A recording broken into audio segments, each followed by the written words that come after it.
42ನೇ ACMM ಕೋರ್ಟ್ಗೆ CM Siddaramaiah DCM DK Shivakumar ಅವರು ಹಾಜರಾಗಿದ್ದಾರೆ. ಕೋರ್ಟ್ನಲ್ಲಿ ವಿಚಾರಣೆ ಆರಂಭ ಆಗಿದೆ ಅನ್ನುವಂತಹ ಲೇಟೆಸ್ಟ್ ಅಪ್ಡೇಟ್ಸ್ಗಳು ಕೂಡ ಲಭ್ಯವಾಗ್ತಾ ಇದೆ.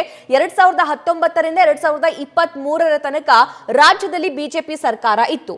ಆ ಸಂದರ್ಭದಲ್ಲಿ ಬಿಜೆಪಿಯಲ್ಲಿ ಏನೆಲ್ಲ ಭ್ರಷ್ಟಾಚಾರ ಆಗಿದೆ ಅನ್ನುವಂತಹ ಆರೋಪಗಳನ್ನ, ಮಾನನಷ್ಟ ಹೇಳಿಕೆಗಳನ್ನ ಕಾಂಗ್ರೆಸ್ ನಾಯಕರು ಮಾಡ್ತಾ ಇದ್ರು ಅನ್ನುವಂತಹ ಗಂಭೀರ ಆರೋಪದ ಮೇರೆಗೆ ಬಿಜೆಪಿಯ ನಾಯಕ ಕೇಶವ್ ಪ್ರಸಾದ್ ಅವರು ಕೋರ್ಟ್ ಮೊರೆ ಹೋಗಿರ್ತಾರೆ, ಮಾನನಷ್ಟ ಮೊಕದ್ದಮೆಯನ್ನ ಹಾಕಿರ್ತಾರೆ. ಸೊ ಅದೇ ಕೇಸ್ಗೆ ಸಂಬಂಧಪಟ್ಟಂತೆ ಕೋರ್ಟಿಗೆ ಹಾಜರಾಗುವಂತೆ ನ್ಯಾಯಾಧೀಶರು ಸಿಎಂ ಡಿಸಿಎಂ ಅವರಿಗೆ ಸೂಚಿಸಿರ್ತಾರೆ.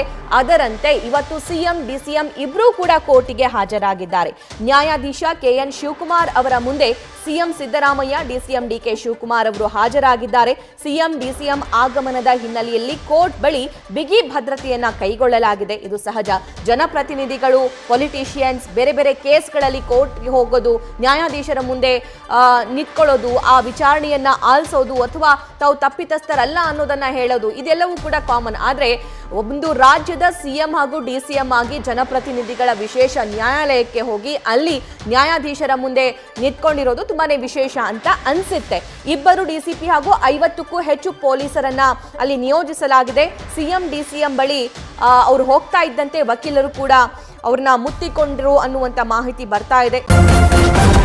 ನ್ಯೂಸ್ ಫಸ್ಟ್, ನಿರ್ಭೀತಿಯಿಂದ ನಿಮ್ಮ ಪರವಾಗಿ.